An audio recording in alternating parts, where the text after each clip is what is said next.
wedding this weekend? No, I had a weekend off. Ooh, that's nice. What I did you don't even do? remember what I did. What did I do? I think what did I do on Saturday? Literally, I don't remember. Oh my gosh, that's so funny. I must have been a chill, Yeah. relaxing weekend. A weekend without a wedding is so nice. Yeah. And it also feels really weird too. It does feel weird. So like, am I missing something? Yeah. Yeah, I had a wedding and it was in Lubbock, so Oh, I yeah. basically was kind of out of town for 3 days. Oh my gosh, a dog hair on the mic, of course.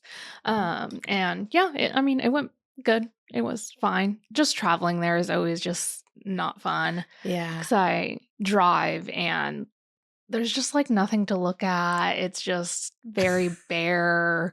There's not even like any nice, cool houses on the way. Like it's just very Nothing inspirational. nothing at all. Just cows and pastures, and that's about it. There's really not much. But yeah, the wedding was good. It was for like a childhood friend that I had known since pre-K. Aw, that's so sweet. And we basically went all through school together, graduated high school together, and she went to Tech and was a twirler at Tech. So her whole wedding was basically at Tech. It was like the alumni center that they have there, I think is what it's called. And we were able to get on the stadium field, and she did like a little twirler routine during the reception with all her like friends that were also twirlers. So it was like just a fun weekend, and I got to see some of her bridesmaids I also went to like middle school and high school with. So it was just like fun to see everyone. It just felt so like chill, easy, relaxed, like. And also when you like know the bride and groom, it's like so much easier. I don't know. It's just so much more fun too because you like know everyone, so you're like attached to everyone there. Like I knew her mom, her grandparents. Like I remember like going over to their house. So yeah, it was a good day or like a good weekend. And then I have another Lubbock wedding randomly this upcoming weekend too. Okay. And that one will be fun too because I love the couple. I don't know the couple like personally, but it'll be a good one. So I'm excited for that. And I just can't believe I have 2 Lubbock weddings back to back. Yeah, that's a lot of driving. Because I don't even know if I had one last year. And I definitely don't even know how this couple even like found me because it's not like I'm really not posting any Lubbock content or like, marketing towards Lubbock. The only way I could assume that they found me is because I used to shoot at their venue a lot. And so maybe they found like a photo that I took there and that's how they found me. But yeah, they're really nice. And I actually really like the venue there. So yeah, I'm excited. That'll be good So too. lots of weddings and lots of editing to do. That's the real tea on that. There's just so many photos and it'll be fine, but I'm just like not looking forward to the editing because I'm also changing my style. So I for a while I like finally nailed my style and I was like, okay, I'm going to start using AI to at least like get the base for it going. Okay. And now that I'm changing my style, I don't have like a good base or anything. So it's just going to be longer. Like, yeah, it's just going to take, well, honestly, even with like the AI, it still took me a long time. But now without it at all, with no base, it's just taking me a while too. Because it's like almost like each image individually, which I mean, it's fine, but I just like having a base because then I'm not like so nitpicky on like the tones and the colors and everything. And whenever you like start with the base by yourself, it's just kind of like, oh, well, you can change so much about the image. And so it just takes a while, but it'll be fine. It'll be fine. Do you ever come back? Like sometimes I'll edit for like hours, like a first run through, and then I'll come back the next day and I'm like, whoa, that's way too pink, or that's way too green. And it's so annoying. Yeah. Because I'm like, at the time it looked fine, but now I'm looking back at it and I'm like, what is this? Yeah. It's really annoying. Because no, I do that even when I send sneak peeks. I'll like edit the gallery and I'm like, I do not like these sneak peeks at all. Yeah. Like they're so bad. I have been there too. It's just so annoying. I'm like, how does that even happen? I don't know how your eye changes that much or like how your vision changes. I don't know, but whatever. It's fine. Well, anything new? Is there anything else? Anything that you did this weekend? Anything that you've added, done? Well, I feel like I was helping other people like in their business this Okay, well, mentor. not a mentor. Well, maybe, but my friend is starting her own photography business. Oh, yeah. And so that's what I was doing this weekend actually, was helping her get all set up on Dubsado. Fun. Because Ian did her website and branding and everything, and then she launched and already had 3 inquiries like within the day of launching. Stop. But then like she didn't have anything set up to Oh, like actually yeah. respond. So I was like, we gotta Here put we you on go. Dubsado. Yeah. So I'm really excited for her. I think she feels like so much more at ease having just like a system and everything. Oh, for sure. So Because she already has like another business, right? yes, Yeah. but that's why I was like, oh, I just assumed that she would know what to do. Yeah. But for her therapy business, it's like all through like her website, and then it's like through like a medical thing that like insurance that she collects her payments through. So she's never like had to send an invoice or anything like that. So makes sense. I was like, Dubsado. Yeah. Okay. Well, that's cool. Yeah, I So love that was that. fun. Yeah. And speaking of Dubsado, I got access to the 3.0 this week. So yeah, I just kind of like looked through it. I haven't actually like dove into it, but so far so good. Yeah. Good. Yeah. I like the look of it for sure. Okay. It's much more clean than the other one. I don't know. It's just more, I don't know if I know a word for it, but it's just more modern. Okay. That's what I would describe it as, because the other one just looks kind of very like early 2000s. It does. And this one definitely looks a lot more modern, which is nice, but it kind of still has that same like flow to it. Okay. Yeah. So it's not like you're like confused looking at it. You're not like, where's all my stuff? And like, yeah, it has the same flow. Like when you go to your projects, it'll show all your views and all your clients. It just looks a little bit different, which is nice. Cause yeah, I think that's one of the things where you're like, oh my God, I don't want it to change. Yeah. I already got used to it. But I think it'll be an easy switch. It'll just look a little bit different. So I'm excited for that. They said, I think they're going to be rolling it out to everyone, or at least so you can switch to it. Like you'll have the option to like stay on 2.0 for a little bit, or if you want to get on the 3.0 version, they'll do that like in the summertime. Okay. Because I think they're going to run a few testing just to kind of make sure that every industry is kind of taken care of, and also the amount of users on there are going to be able, we're not going to crash the site or anything. That would be crazy. So yeah, I'm really excited to try it out and see what it, I don't know, how easy it is, and just being a part of the change and the feedback, because I already have feedback. Yeah. Especially on the design. I just feel like it needs a little bit more color, but because it's just too white right now. It just looks like there's no highlights or like contrast. Yeah. And so I'm already like, okay, y'all need to add some color to this because it's looking too white right now. But yeah, so that's really all I did this weekend. My work schedule that I've developed for myself has been so good for me. Like having to like just like go on Sunsama. Wait, is that what it's called? Sunsama?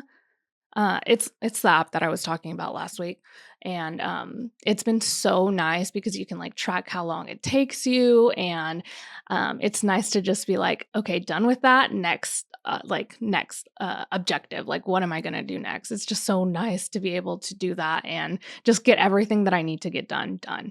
Because I just was never doing that for some reason. Like, how did I go this long without doing that?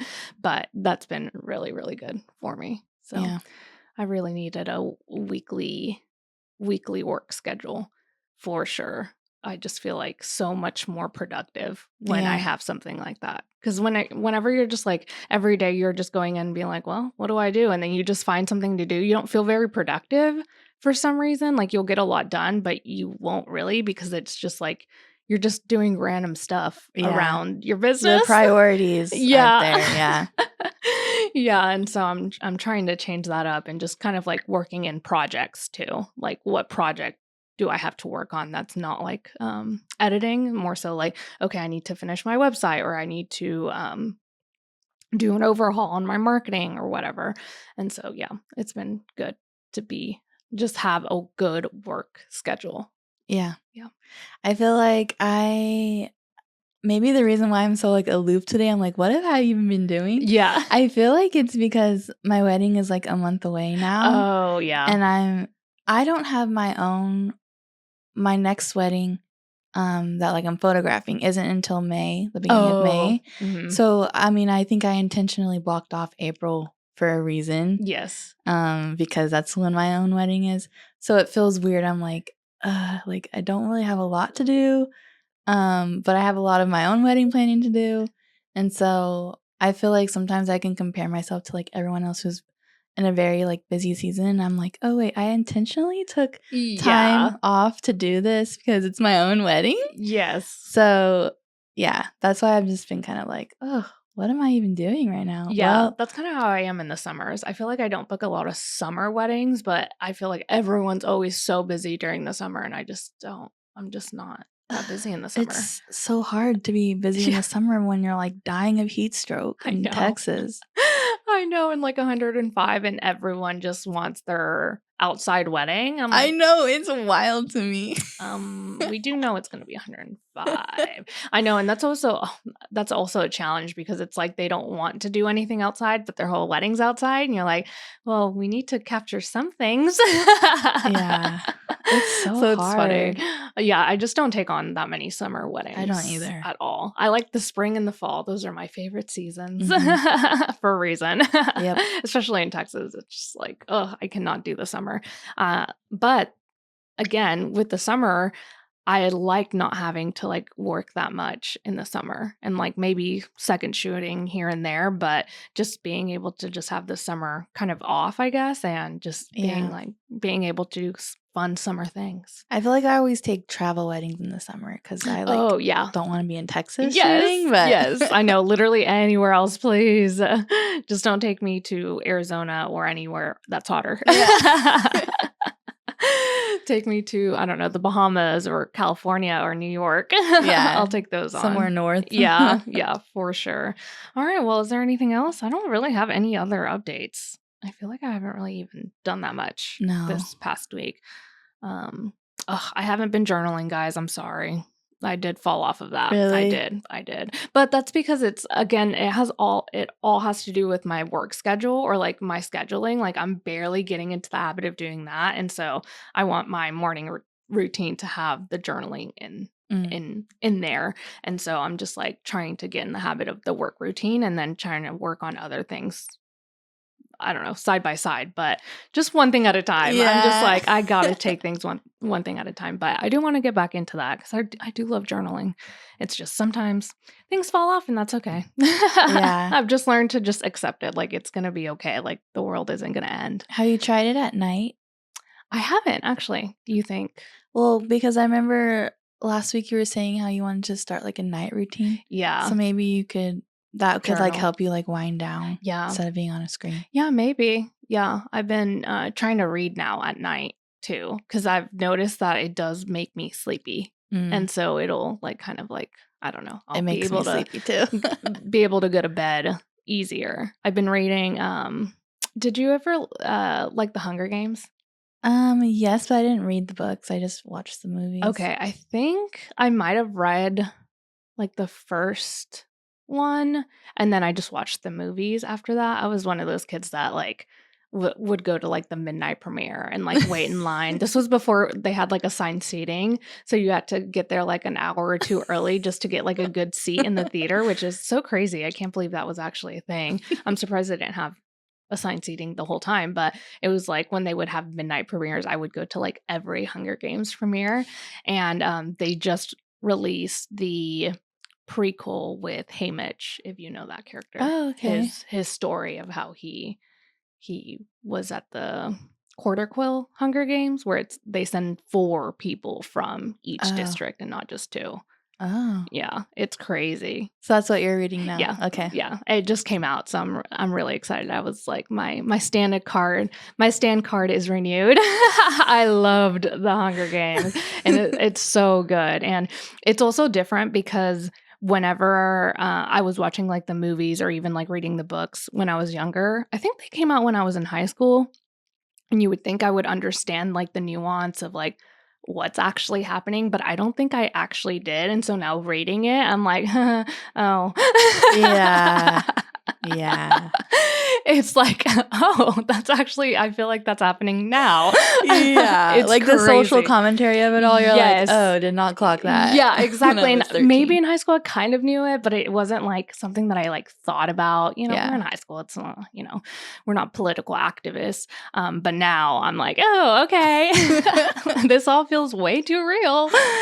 So it's just different. But anyways, today's episode, we're going to be reading off some questions that we found on the internet and just reading them and seeing if we agree with the comments, if we don't agree, our thoughts on it. And yeah. Yeah, they're like business, photography related, just questions that people have. Questions, thoughts. And yeah, so we'll read those. And I guess, do you want to start or should I start? I can start if you want. So I found these off like a Reddit thread that Kimberly sent me because I am not a Reddit person. I say I'm not, but I do like it. But this, the wedding photography subreddit, just sometimes it's a little negative. Reddit is like mainly men too. And I feel like this subreddit is just very, sometimes I'm like, I need to get off of here. But they do have good questions. And I tried to actually find some questions on Facebook, but I really couldn't find anything that I was like wanting to like bring to the pod. And honestly, I just don't like Facebook. I haven't been on Facebook in, I don't know, like 5 years really. I'll get on there sometimes for like Marketplace or like, I don't know, just to kind of check up on things, but I'm never posting or doing anything on there because again, it's all like negative stuff. Yeah. And sometimes I would catch myself like reading stuff and I'm like, why am I even consuming this? Like this has nothing to do with me. I don't care about it. But yeah, you just consume it because it's just there for you to read. And so I was just like, I got to get off of here. So my questions are also from Reddit. Okay, so the first one that I found is titled Creating Content as a Wedding Photographer. And this person says, has anyone found creating content to be so debilitating? Oh gosh, debilitating is crazy. She says, I would consider myself a very shy and socially anxious person, so the thought of talking in front of a camera is really uncomfortable. But that is also the kind of content that people tend to like and are interested in. I have already decided that the skit content creation is not for me at all. Same. I feel like it's usually catered towards photographer humor, and that isn't who I'm trying to attract, which I'm glad she clocked that. Yes, that is good. But I was also debating the idea of literally just talking about wedding photography, very informal, sharing my experiences, things like that. Would love to hear thoughts on this. Has it worked for you? Or if you have any ideas on where to get started, that would be appreciated. She says, I would love to book more weddings and grow my business. So I thought that was super interesting because I feel like a lot of education in the photography world is catered to, like, when it comes to content creation, hopping on trends and like creating content that's trending. Mm-hmm. But she said like she's very shy and like socially anxious, and I feel like I am that way too. And so you're not gonna find me out here like hopping on a real trend. Yeah. It also doesn't really like align with my brand. Yes, that's also the thing. So I would like, if I was sitting with her in person, I'd be like, what is your brand even? Like, who even like, are you you? silly? Like, because if you're not, then that's not the type of content, like that skit content, like just won't be for you or like your clients. Like if you're not trying to attract people that are like, I don't know, always making jokes and like just want to be silly and fun, then maybe. But yeah, just because someone else is doing it doesn't mean you have to do things. That's the theme of our freaking podcast. We're always like, you don't have to do things that other people do. Yeah. You can run your own business how you want to run your business. And even though you say you're like shy and like not really like into that stuff, you still post stuff with your face showing. It's just not as like, I don't know, you don't have to change your personality Right. for your Instagram. And that's also the thing we were talking about in branding too, is like that brand gap. Like if you show up like that on your Instagram and you're not really like that, then in person, you're not going to be like that at all either. So you really don't have to be posting those silly types of content. And the virality of it all is like, I think, where this person is getting hung up thinking that they have to create viral content. Yes. And you don't. I always like to think about, if you're a wedding photographer, let's say you want to be shooting 25 to 30 weddings a year. That's 25 people. Yeah. That need to find you. Yes. It's not thousands. Yeah. So 100,000 likes also doesn't even equate to you getting that many followers. Yeah. Because they're probably just going to like the reel and then that's it. They're not going to follow you unless they're like looking for a wedding photographer anyway. So going viral really doesn't mean that you're going to gain a lot of followers. Mm-mm. And I always think like wedding photos aren't going to go viral. Like they're just not unless it's like, I don't know, unless like it's a really, really good photo and a lot of people resonate with it. But even then, I don't feel like that's the point of marketing anyways. It's kind of like trying to find your people. Mm-hmm. And if you want 25 couples to book, then you just need to find 25 people that will resonate with your stuff. So and maybe instead of making like a viral reel video of yourself talking, if you don't want to be doing that, focus on your captions. Like if you're super shy and you feel like writing is a way that you can communicate better, focus on your captions. Mm-hmm. Like it's that simple. Or even just like on your stories, just take a photo and just caption it. You don't have to like talk to camera or do anything like that. You can just simply write things out or just not even have to do anything that you don't want to do. If it's feeling uncomfy, then you don't have to do it. And sometimes we do have to get out of our comfort zone in order to do stuff like that. Like she's shy and socially, awkward, or I don't know what wording they used. Socially anxious, but like you also have to talk to people in real life and like book those couples too. So they kind of want to see your personality as well.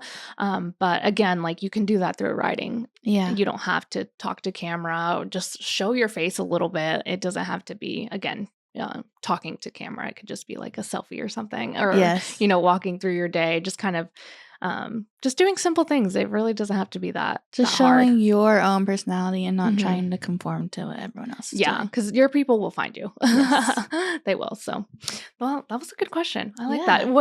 Were there any comments that were like, show up? Or like, honestly, I didn't read a lot of comments because I was feeling icky. Oh, okay. You're like, no thanks. Okay, let's see. What was my first one? Okay, so I guess some of mine aren't even really questions. They're just kind of like, I wanted to get thoughts on this. So this one was titled Fake Workshop Portfolios.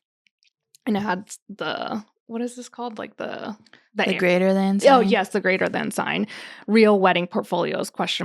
I've noticed a trend among the most popular photographers in my area. Their websites and Instagram feeds are overwhelmingly made up of styled workshop shoots, around 80% or more, featuring models in breathtaking locations, often abroad. Real wedding photos make up only a small fraction of their portfolios.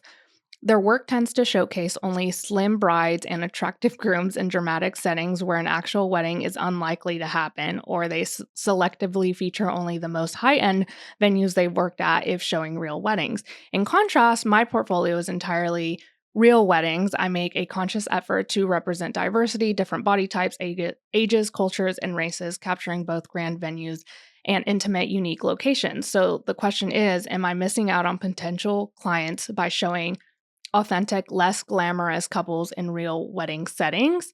Or do couples still value seeing real people in real weddings? Or are they drawn to the more aspirational model-filled portfolios? And do they recognize that many of these images aren't from actual weddings and that their own photos won't look the same? Share your thoughts.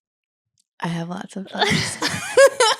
Well, let's hear your thoughts, because this is I just read like the first half of it, so I didn't even go through everything else. But yeah, shit. What are your thoughts? I think it depends on who you're trying to market to. Yeah, I know. It always comes back to branding. It really does, because it's like, okay, well, if this person, I always want to say he because it's on Reddit, and I feel like most people on there are men. But anyways, they're showing like their real weddings with diversity and culture and all of that stuff, and that's good. That seems like it's an important that's their brand. brand. That's their values as a value. person. So like, of course, people are gonna like that if that's also their values and what they want with a photographer. And some couples don't want that. Like, they don't care for that. They want to see like the prettiness of it all. The prettiness of it all, the aesthetic photos, everything like that. So yeah, I thought the same thing. I was like, well, it just depends. Yeah, you can't compare apples to oranges. Yeah. Literally. Exactly. And also my first thought when I was first reading it is like, who cares what other people are doing? Yeah. This person sounds like they're trying to validate what they're doing, and they should feel validated because what they're doing is attracting their ideal client. Yeah. Like, I don't see the problem of like other photographers doing that and then him doing that, because it doesn't really like it.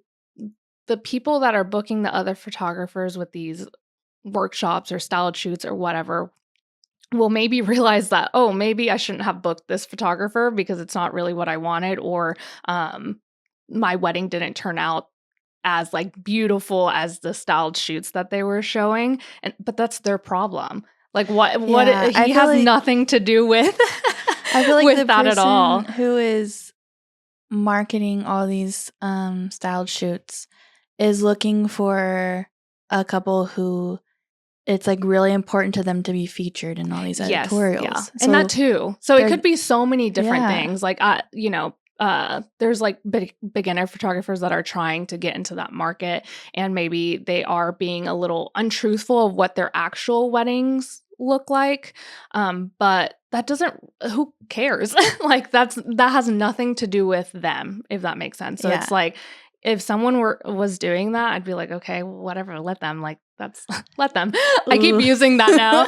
Let them do it. It's like, it has nothing to do with my business. Yeah. So I don't know. Yeah, I think the same. It's just like, well, I mean, it is what it is. They're gonna do it, and if you want to show your real life diverse weddings, then you should be able to do that. I don't see how the other photographers have to like dictate what you show and what you value. So I like that one. Yeah, that one was good. I was like, oh my gosh, where is this going?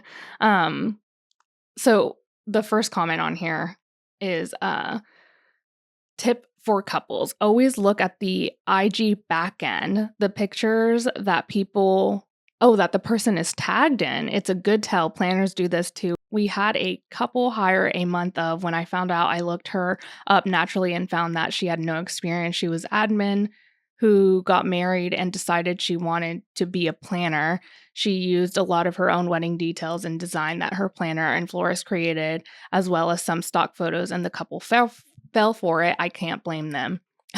As civilians, there is a lot that you wouldn't assume. As civilians. I love like, it. Wait, what? Way too many photographers are doing this and creating unrealistic expectations.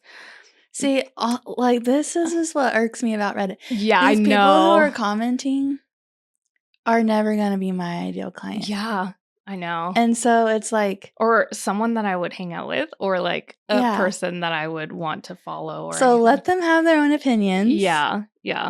But unless they're also trying to start a business and have been through the same like things that we have been through, they really have no business. Yeah. Well, and I get it. Like I feel like they might be projecting too, where it's like these people that maybe don't have as much experience are getting booked, and maybe they feel a little self-conscious or like weird about it, because it's like, well, I'm doing real weddings, I'm shooting, like, I'm not using styled shoots as my portfolio. But it's like, well, but you also don't know why they're getting booked. Like, they might have an amazing client experience that you don't have. Yeah. They might be like, you know what I mean? Like, they might be working on other things in their business that is presenting them to be like a more luxury book you experience over someone else. Yeah, they might be really good at like communicating or really good at connecting with vendors. Yeah, just because they and have. I think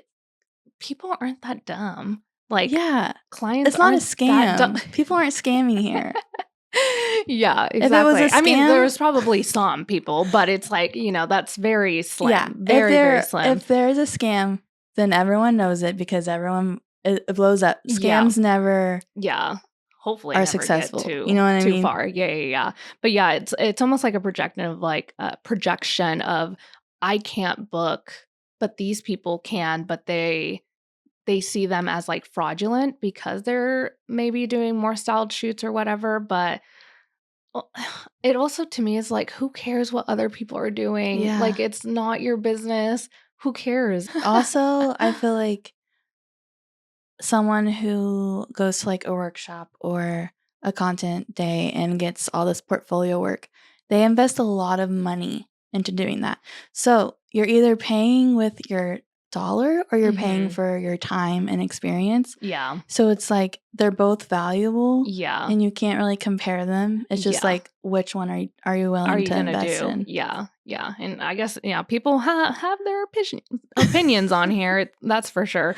I didn't read these comments beforehand, so I'm just reading them like live right now. So this other person said, it is often used to deceive and can be borderline fraudulent, in my opinion, because it can misrepresent the skill required to work with real people, where we are the ones responsible and in control and not a styled shoot director. There are definitely some ethical lapses in our industry. I hope couples learn more about the practices and start asking photographers about this. But like I said, again, I think couples aren't dumb and they know. Yeah. And they can ask their own questions and they can book whoever they want. And then another photographer said, the saddest part, it's so funny because usually I always am like disagreeing with the people on here, like pretty much all of the time. And so that's why I'm like, I need to get off this subreddit because I never comment. I just like try to look.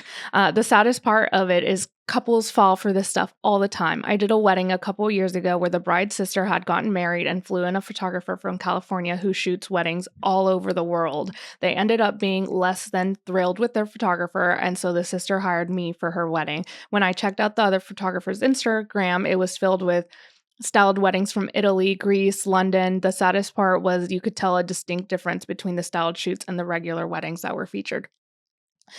But that also has to do with like what kind of wedding did that girl have? Like if it's not in Italy, Greece, whatever, like of course it's going to look different. Like it's not going to look like it was shot on the, the hills of Italy. Yeah, I want to know where this wedding was.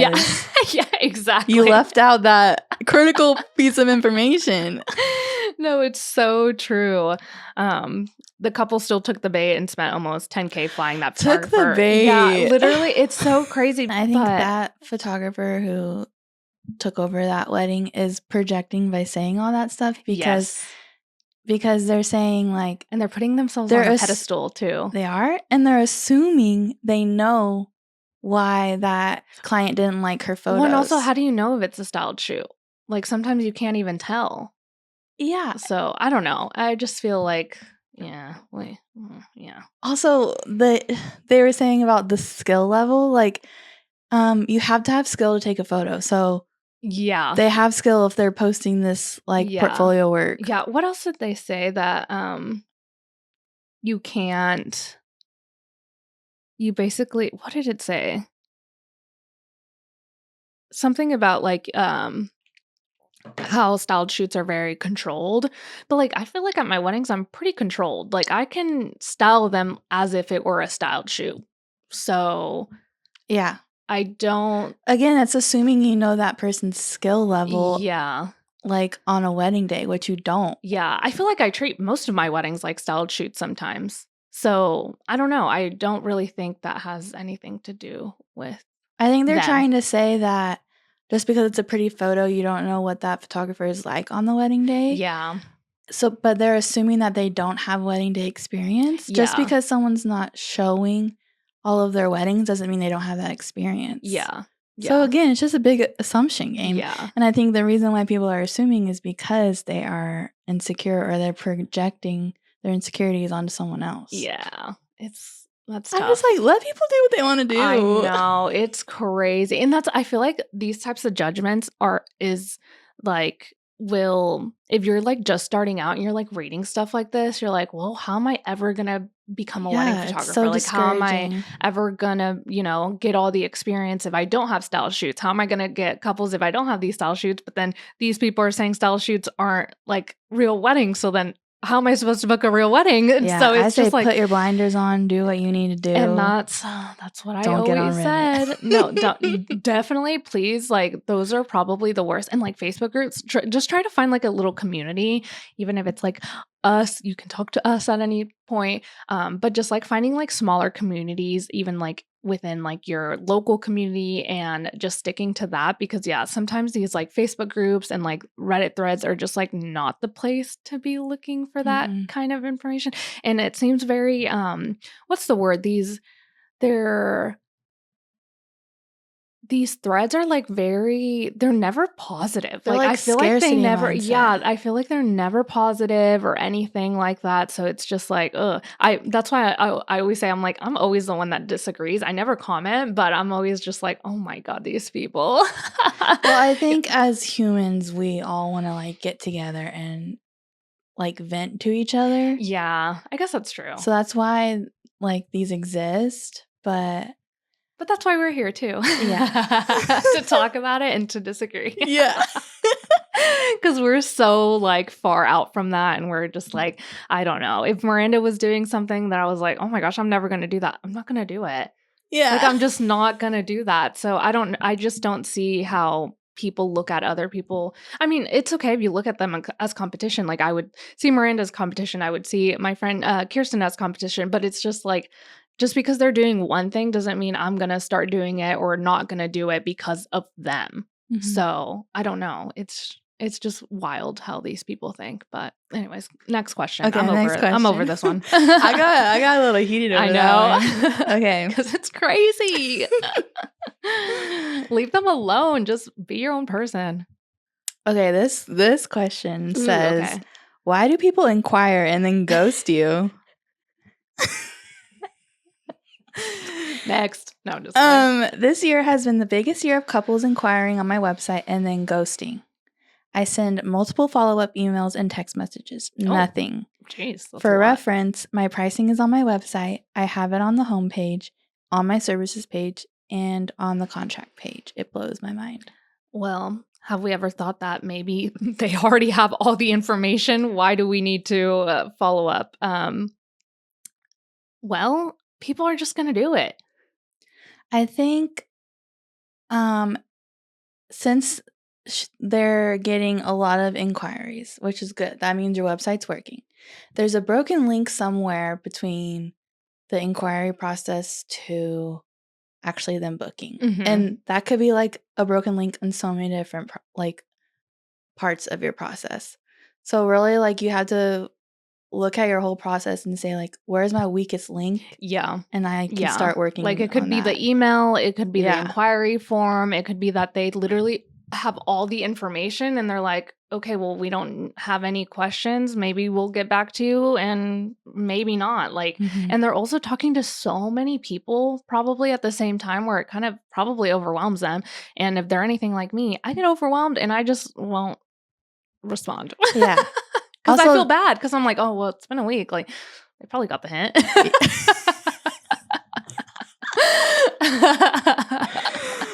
Okay, so what we're taking away from this is don't take it personal when people ghost you. No, really. Like, that really is the biggest thing, is like, people are just going to do it. Like, you can't do anything to stop it. Like, I know I've seen some people post on their Instagram stories like, oh, you shouldn't ghost vendors because of this reason, we're all human, blah, blah, blah. Well, yeah, we're all human. They're human too. Yeah. Like, let them ghost you. Yeah, just let them ghost you. It's okay. Like, it really doesn't mean anything about you. They see you as a service right now and not like as like a person or anything. They're probably also used to just corporations, like, and so they just don't really think about like, oh my gosh, this person has built their business since they were little and they've been dreaming about this their whole life, and they get this inquiry. Like, they're not thinking like that. Yeah, they're not taking it personally, so we shouldn't. Yeah, exactly. And so So it's just going to happen. And I just think we should just all let it go, especially if you're, okay, first of all, if you're sending me 3 follow-ups and text messages, I'm really not going to follow up. Like I say stop doing the text messages. That's a little too much. That's a little too much. I would say maybe 2 follow-ups max. I try to even do 1, or sometimes I'm just like, whatever, it's gone with the wind. It'll be okay. But definitely like 1 follow-up is good. Like you don't have to do text messages and 3 emails and try to get them to respond to you, because then that's probably adding more stress to them, if anything. But I think a good follow-up is fine. But yeah, like you said, it might be the process of what's going on, and if what they're sending, if they're not sending pricing, and some people don't read your whole website. Like maybe they didn't see the pricing on your website. So it really... Or here's a big thing that could be happening. You are attracting the wrong clients. And so when they finally see your process or how much it's going to cost, they're ghosting you because it's not aligned. So you might have a marketing issue. Yeah, that too. Yep, that's so true. Wow. It could be so many different things. I know, which is it really kind of could. overwhelming, but just kind of, you have to look at your process from start to finish and see what's working and what's not. And then work on what's if there's any gaps. And at the end of the day, people are just gonna ghost. That's okay. And it's okay. Okay. Were there any comments on that one? You said you didn't read any comments. I didn't read. That's okay. Well, this is a comment that is screenshotted, so let's read it. Okay. Couples are reaching out to more vendors than ever. This leads to information overload, overwhelms them, and it takes them much longer to make decisions now compared to in the past. Add in that each one of those vendors sends at least their initial email and then also some follow-up emails or texts, which only contributes to the information overload. But really, they're just reaching out to a lot of people. So kind of like what you were saying. Yeah. They just might be getting overwhelmed because they thought this process was going to be easy, and then they're stressed. Okay, so this one says, clients asking where their gallery is 3 weeks after wedding. What's your response to someone asking where their photos are less than a month after the wedding? Do you let them know that it takes time to cull and edit thousands of images, or do you just repeat the language in your contract? Final images will be delivered in X time frame. I find it extremely annoying, but I don't want to be overly snarky. And I feel like this question is asked a lot, or like not this question, but I feel like people get really annoyed by this. And I always say, well, when did you communicate this? How many times did you communicate this? Because if they don't know when they're getting their photos, of course they're going to ask after 3 weeks, because they're like, well, actually, when am I getting my photos? Like, it's been 3 weeks, and they're probably not assuming that it's going to be done in 3 weeks, but they just at least want like a timeline of when it is happening. So I always say, like, well, did you tell them like the time frame? Because just because it's in your contract doesn't mean that they're going to remember a year out. They signed that contract probably a year or more before their actual wedding day. So they're not going to remember, because they also have read 10 different contracts from 10 different vendors. So it's like you just have a communication issue, and they should be annoyed at you, not the other way around. It's like, it seems like if that's happening to you a lot, that is a pain point that your clients are having. So if you can take that pain point and say, I need a solution to this, then you should be overly communicating them beforehand so that they understand when it's going to be. And then, oh my gosh, I'm looking at someone's paw under the door. My dogs, they want to be with us so bad, but I can't. They'll destroy everything. They have a little paw under the door. Oh, Layla. But anyways, so you should communicate beforehand. And then also, I feel like if it's reaching, like something that I do, so I have a 4 to 6 week turnaround time, and I communicate that clearly. If it's reaching the 4-week point and I'm not done yet, I will send an email saying, an update. Updating you, because they want to be updated. And I feel like as a service-based provider, you should communicate before there's like before they even the couple shouldn't even ask you when their photos are going to be done, because you should have already done that like 3 or 4 times, and it not just be in the contract. That's not communication. That's just being lazy. And then also, if they still are asking you, these are their wedding photos. They're excited for them. So don't take it as being annoying. Like, you should be like, I'm so excited about these photos too, and I will get them to you like as soon as possible, I promise. Or I'll get them to you by this date. Yeah. Like, be like, you should like match their excitement with it, because if you're not, then that's putting like a bad taste in their mouth. Yeah, and I think that also shows like the level of service that some people give and how you're going to reach new levels as a photographer as far as like service. Like, something that would be luxury to me, like if I were booking a wedding photographer, is like always knowing, like being updated, always knowing when things are coming, things like that. And if I'm not, I don't feel like that service is very good, because I'm not receiving that type of service of like, oh, I'm just kind of guessing. Like, I don't know how long pictures take if I'm not a photographer. Like, I don't Right. know the back end. Like, what? How would they know that? Yeah. Yeah. How would they know? How would they know that you have to cull and edit thousands of images? They don't. Like, they don't do that for their work. So, yeah. Again, these people. The first comment says, I share a dozen previews within days of their wedding, and it can help solve the problem. Can't remember the last time I had someone reach out and ask less than a month.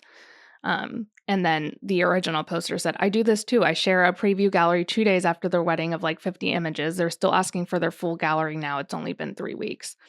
And again, I think that's just a communication issue. 3 weeks to the average person is a long time. Yeah, no, it is. 3 weeks is a long time. So yeah, I feel like this is all just communication. Mm-hmm. Another comment said, what did you put in your contract for delivery time? I do first pass within a week to provide some previews. I don't think you are editing thousands. What is your process? I shoot the shade. I shoot about 3K images for a 10-hour plus wedding, 1K for my second shooter after he cools down his rolls. I deliver a 50 image preview within 2 days. Did the contract state gallery availability? I don't know where this comment was going, but yeah, I think it all has to do with communication. Yeah. I feel like if they're asking you a question is because you didn't communicate it very well. Yeah. And that should be your issue, not theirs. Yeah. Sorry. All right, next question. Okay, looking at time, do we think we should do like one more? Yeah, we can do one more. This is fun. We should do another episode. I know. I love reading questions and especially seeing the comments, because I'm like, oh my gosh, these people are crazy. Okay, I love this question. Okay. Okay. Do you feel like your state is oversaturated with wedding photographers? Yes. I live in Colorado, and it feels like there are so many wedding photographers here. The competition is fierce. For example, every time someone posts about needing one photographer, 80 plus people, sometimes even more photographers respond, offering their services. Does it feel the same where you live, or is it just really bad here? No, I'd say the same thing. Every state is saturated, I think. But there's enough couples for everyone. That's what I was going to say. I feel like I don't really subscribe to the notion that there's ever a saturated market, because I feel like you are there for your clients. You only need 20 to 30 clients. You really don't need that many. And also, it can be oversaturated. It is. Every industry is. I'm sorry. That's just every industry is. That's why some people can't even find jobs after college, because it's so oversaturated with people. And you just kind of have to just almost ignore it and just be like, it's okay. And often with that, it's probably like a Facebook group where someone's like, oh, I need a wedding photographer. And all of these people are commenting, but all of those people commenting don't all have the same brand, and they're not going to all offer the same thing. And so that's really why branding plays such a big role in marketing and in your business, because all of those people aren't going to have the same business process or style or anything like that. And so the person looking probably is only going to be looking at like 5 of them, because they're all so different, and we're all looking for different styles when you're booking a wedding photographer or any type of photographer. So yeah, it's oversaturated, but you can get past that. Like, you don't have to just keep that in your mind, because it might seem like when you're first starting, like, there is like 10 million photographers in Texas. Like there's also many. like 100,000 weddings in Texas. So it's like, it might feel oversaturated if you are doing the same thing that everyone else is doing and everyone's looking the same. Yeah. That feels oversaturated. But like you said, it's about your branding. How are you different? And communicating that will help you stand out from that oversaturated market. Yeah. And that's going to help you find more couples. Yeah. And even with even when it's not wedding photographers, it's like families, but like family photographers can only take on so many families, and vice versa with other industries. Like so many people can only take a few seniors. So it's like, yeah, it's oversaturated, but everyone can find a client. It really isn't a big deal. Like I do remember when I first started, I was like, well, I don't know how I'm going to do this. Like there's so many photographers. Why would they want to book me and not, you know, all the 10,000 photographers that I'm in competition with? But I learned that it really is your brand and how you're marketing. And if you stand out, you know, amongst all of those photographers. So yeah, it is oversaturated, but that's okay because you'll find your people. Yeah, it's not like a negative or positive thing. It's just a fact. Yeah, exactly. There's going to be people that take photos that just do it as a hobby, and they might take a job that you want, but it's like, okay, well, it'll be okay. You'll be able to find other people, other things that you can book. So yeah, I really don't see it as a big deal. We like to have an abundance mindset. Yeah. So there's enough to go around for everybody. Because if you start thinking like that, it's just going to go downhill. You're going to be thinking about like how much you're not booking, and is this even worth it? And maybe I should just get another job, or it's a downward spiral. Yeah, exactly. And it's not a good one. No. So we always like to think about it in abundance, because there really is going to be a client for everyone. And I would just, if you're thinking that way, then I would work on the branding part of it and see how you can stand out amongst all the other people that you're competing with or whatever. But yeah, I wouldn't see it as an issue, because you'll be able to get through the noise, especially if you're really working on your branding and your marketing. So yeah, that's my thoughts. Love it. Well, this was great. I know. Yeah, we'll have to do that again, because there's some spicy questions on there that I still have too. So maybe we can do a part 2 sometime, or whatever. But yay! All right. Well, thank you guys for listening to this week's episode. We will see you next week. Don't forget to subscribe, because I see you guys watching and not subscribing. I can see the analytics. Just hit that follow button if you're on Spotify. Please. It helps us a lot. And okay, that's it for today. Thank you guys, and we'll see you next week. Bye. Love ya.